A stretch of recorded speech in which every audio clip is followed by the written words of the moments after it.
It was that time of morning where night meets day in Freeport. And that's where we joined 3 teams made up of mostly Texas A&M researchers. They geared up their boats to investigate an unusual situation that's cropped up along Texas's coastline. We're also really disturbed about the implications that we're going to find. So we head off into the heart of Texas's dead zone. It's a 1,700 square mile area of the Gulf that's starving for oxygen, and it cropped up about 6 weeks ago. There's a hum of anticipation as the crew readies their tests. 3 miles out, the crew reaches deep into the ocean, even dropping a camera in. We're hoping to see what the bottom might be like, To find out if this part of the Gulf is suffering from a condition called hypoxia.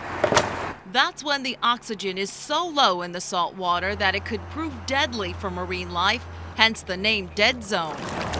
Well, that causes a lot of fish kills as well. It's also bad for shrimp and crabs, which are commercially available because they live on the bottom as well, and if there's no oxygen, they're going to die off. Lead researcher Steve DeMarco also sees evidence of something that's never happened before, that this dead zone is homegrown. The first clue lies in the mud-capped waters we leave in our wake. There was a lot of fresh water, a lot of groundwater out there, signifying that there was a lot of Brazos River water out here on the continental shelf. In fact, DeMarco says this part of the Gulf has been inundated with Brazos River water. An unprecedented amount of rain, June and July in Texas, has definitively said that there's a slug of fresh water coming out and locally creating this hypoxic condition. The Brazos dumped 5 times its usual amount of water into the Gulf of Mexico this year, creating a thick layer of fresh water that's sitting on top of the salt water.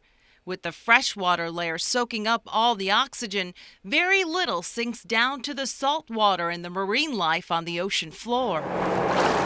Every few miles, the boat stops to pick up samples. The crew worked hard, the hours were long, the sun hot, and the bliss of a breeze did not come often enough. Then there's the 4 to 5 foot swells. Crews have another challenge as they're running their tests, fighting for balance against the rockiness of the waves. And I always say, one hand for the boat, one hand for yourself. And you need another to hang on to your stomach. A few hours in, a lot of the crew is down, even the lead researcher. They're battling seasickness. I tend to get sick out here as well. The wind, the waves can bounce you around pretty good. Yet with each stop, they rally. The afternoon continues and the results start coming in. That one doesn't look hypoxic.